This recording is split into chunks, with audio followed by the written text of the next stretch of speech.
Welcome back into Talking Fitchburg. It's time for your city administrator update with your friend, my friend, Chad Brecklin. I don't know if I've said that like many times, but I like that line. Go for it. Sure. Your friend, my friend. It works for you. Chad. It works for me. It works for me too. Chad, how you doing? Happy New Year. I'm good. Happy New Year to you as well. I know it's a little, we're already pretty far in. People have given up on their New Year's resolutions by now, but you're here to tell us all the things that are coming up this year, right? As part of our update. It's another busy year. Yeah. And it always is a busy year. Right. There's never a shortage of things to work on here in the city of Fitchburg. Absolutely. The first one that you might notice this year is there's several plans. If you've been keeping track of what's been going on, there's a lot of plans in the works. So we're going to see a lot of those plans get approvals. Yeah. There's been quite a few that the city staff, consultants, and community members, as well as elected officials, committees, and commissions have been working on in a variety of different topics. Some of them that we anticipate coming forward relatively early in the year here for some further consideration and or approval include the bike and pedestrian plan update, the housing plan update, the City in Motion economic development plan update. There's several more out there. I know that we were going through them all, right? We were trying to go through them all. There's a lot. Healthy neighborhood strategic plan update. I know I'm missing forestry. One more. The forestry, that's the one I was missing that we had talked about. The urban forestry strategic plan, easy for me to say. It's not easy to say, but it's a great plan. Yeah, and then one of the other things that we had talked about too is our planning department rolling out the comprehensive land use plan update process. So that's gone out for RFP right now. So we'll be waiting a few weeks here to get responses back on that. But would be my guess that early second quarter we'll be getting rolling pretty significantly with that plan, with a number of opportunities for folks to provide some comment and input. And then tied to that comprehensive land use plan update will be an update to the city's zoning and sign code as well. So lots of plan-related documents being updated and concluding their updates this year. Yeah, and we'll do our best to let you know as those finish up. We'll get those out there.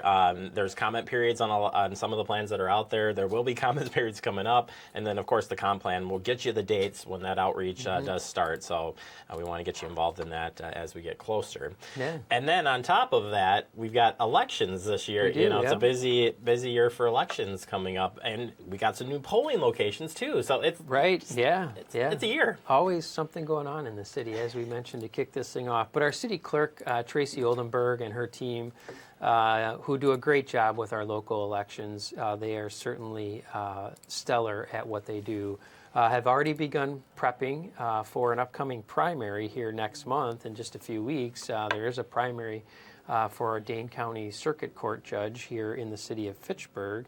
And really in the county, but obviously for us specifically in the city of Fitchburg. So it will be an opportunity, as you mentioned, for folks to try out some new polling locations.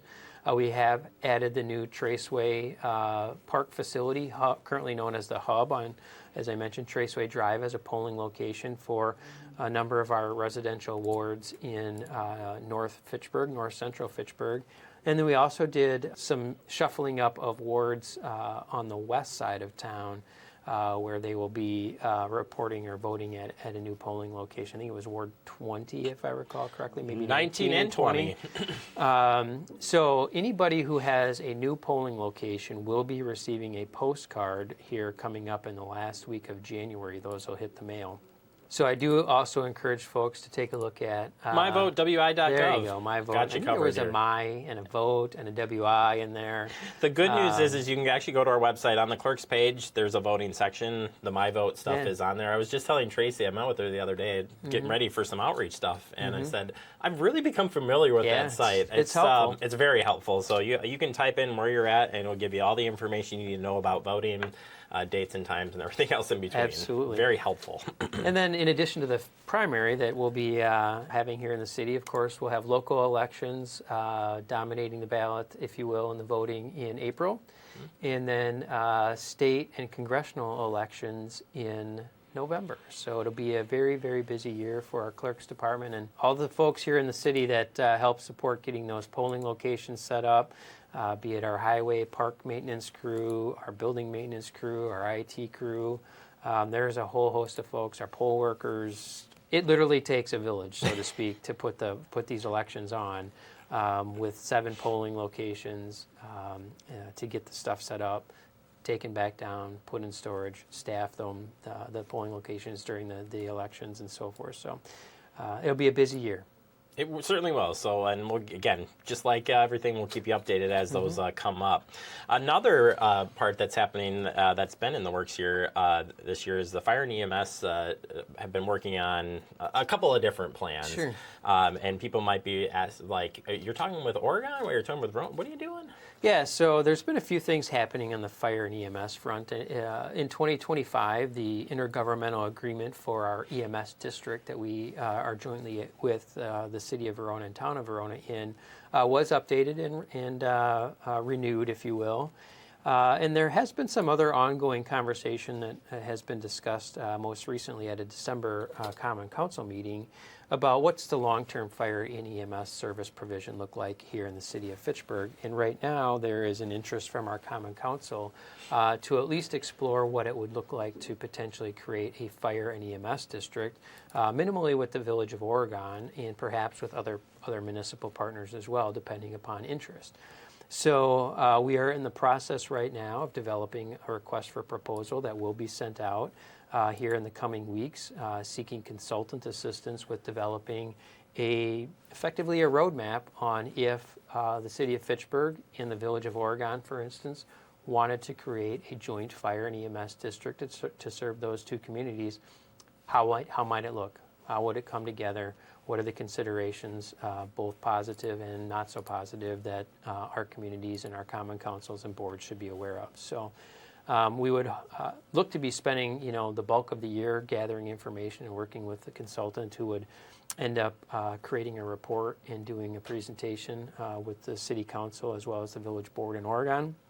And then perhaps, later this year, the common council could evaluate all the information that was provided to them and potentially make a decision on what, if any, direction they'd like to go moving forward. So that it will be something that will be quite notable this year from an operational standpoint and from a community awareness standpoint to be dialed into.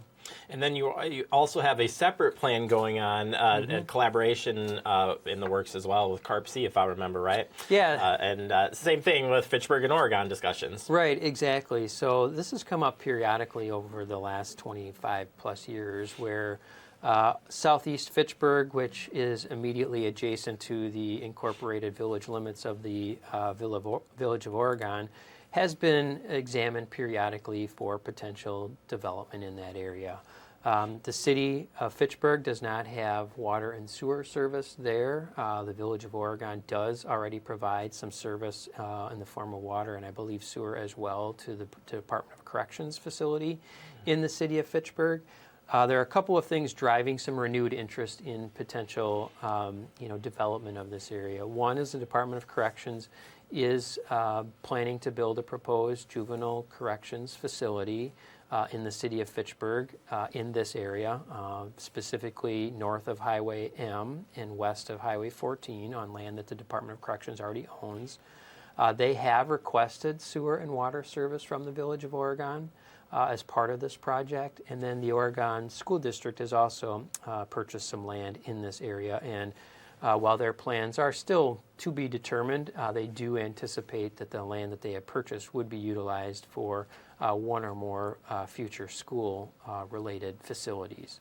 And so those two things are really kind of driving renewed interest in seeing, if we're moving sewer and water into this area for these projects, what other projects could potentially benefit or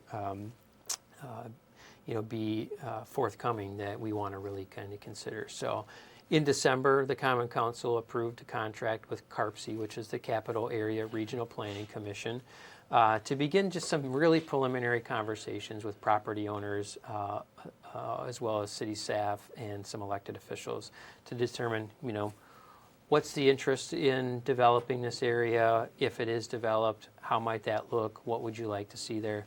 really, again, preliminary conversations to kind of take the temperature between the two communities as well as the property owners to see, is it worth doing more work to see, if there is something that can be done to really allow more development in this particular area. So again, that's something that is pretty significant that we'll be working on this year. And will there'll be meeting, you'll hear about some meetings coming up on that and to get more information, but how do you stay up on those, specifically those two plans? Yeah, so the shared development plan, there's likely going to be a meeting between a joint meeting with the City Council here in Fitchburg and the Village Board in Oregon to get an update on the CARPC's findings. That will probably happen in late February or early March, so folks should really kind of keep an eye out for that meeting to be posted. And then certainly they can watch the recordings or attend the meeting however they want to learn more about that. And then, of course, a report will be written. The next step in the fire and EMS district conversation will really be the awarding of that request for proposal or the awarding of a contract stemming from that request for proposal. That we're anticipating would go to Common Council probably in March of this year. And then that contract will probably outline some milestones that would need to be met. And I would look for probably for future opportunities, perhaps for informational meetings. And certainly, probably in the fall, there'll be more of a formal presentation of the report and its findings. Told you it was a busy year. It's busy. Those are just a small sliver of the things we're all working on. One more. We're going to toss one more at you. Actually, I'm going to toss two, but I'm going to do this one quick. Just quickly on the bus information. Sure. So we've heard there's been a lot of bus updates, certainly on some route changes with bus repairs, the holidays and whatnot. But there is some additional transit services coming here to Fitchburg. Yeah, absolutely. The Common Council authorized additional funding that would allow the city to enhance its metro service on routes 65 and 75 specifically. Right now, those routes, I believe, are running every 30 minutes or so during morning and evening rush hour with no service midday, evenings, and weekends. The new enhanced service, I believe, will move both of those routes to 30 minutes during the daytime and then to 60 minutes in the evenings and weekends. So these two routes having those level of service enhancements will really improve the east-west connectivity within the city here, allow better access to City Hall, the library, the senior center, and of course with these route enhancements, additional paratransit service it becomes available within the city as well. Also allows folks a bit easier access to retail centers like Orchard Point near McKee and Verona Road. And then, of course, perhaps easier access to some of our employment centers along those routes, thinking, a Grace, Promega, Playcon, Sub-Zero, anybody who might have some employment-related facilities or activities along those route corridors. And finally, and this actually is a good wrap up, is the city is going to be launching a newsletter here starting in February. And it's a good tie-in because there's a lot of stuff that happens all the time. And so our team here in the communications department now is here to help with that. But just another way to stay up on what's going on and find resources too, because there's a lot of information that's going on, and we want to keep you up to date, but there's just a lot. There is a lot, and as I mentioned, this is really just kind of a thumbnail of what's all happening just in the day-to-day. I mean, there's still, takes quite a bit just to provide the services that we're providing, let alone, more of these significant initiatives and projects that we're working on. So one of the things we are doing, as you mentioned, is we have rebranded our Fact TV into our communications department and reclassified you into a communications manager role to really look to find ways where we can enhance the things that we're already doing. And when I use the word enhance specifically because there's a lot of things that you and your team have been doing, amongst others, in the city to do what we can to ensure that the things that are happening here at City Hall, our community is aware of. We recognize there's always room to enhance things, and this newsletter is another step in our goal of being, having information available to our community. Our communication and outreach is important, and this newsletter will be another tool that residents and those who are interested can use to stay informed of what's happening here in the city. So I would encourage folks to sign up on the city's website so that they can receive that newsletter, which we anticipate will be, the first edition will be released in the first week of February. That will be monthly. And again, I want to thank you and your team for all the work that you have been doing thus far on our existing communication and outreach efforts, as well as now adding this additional piece into your workload with the newsletter. So thank you. Well, the good news is there's plenty of content, so There's don't have to worry about plenty- that, Yeah, Chad. right. It almost could write itself, one would say, but apparently we Zing! still need a human to actually write a newsletter. Who knew? Who knew? Yep. Yeah, the Fitchburg Connect is the newsletter. You can go to the website, fitchburgwi.gov. It's right on the homepage. You do have to register for it, though, and it will then be delivered to you. Chad, always appreciate the time. I know there's a lot of information, but we'll be meeting up each and every month and give you updates on all those projects. Thanks, Jeremy.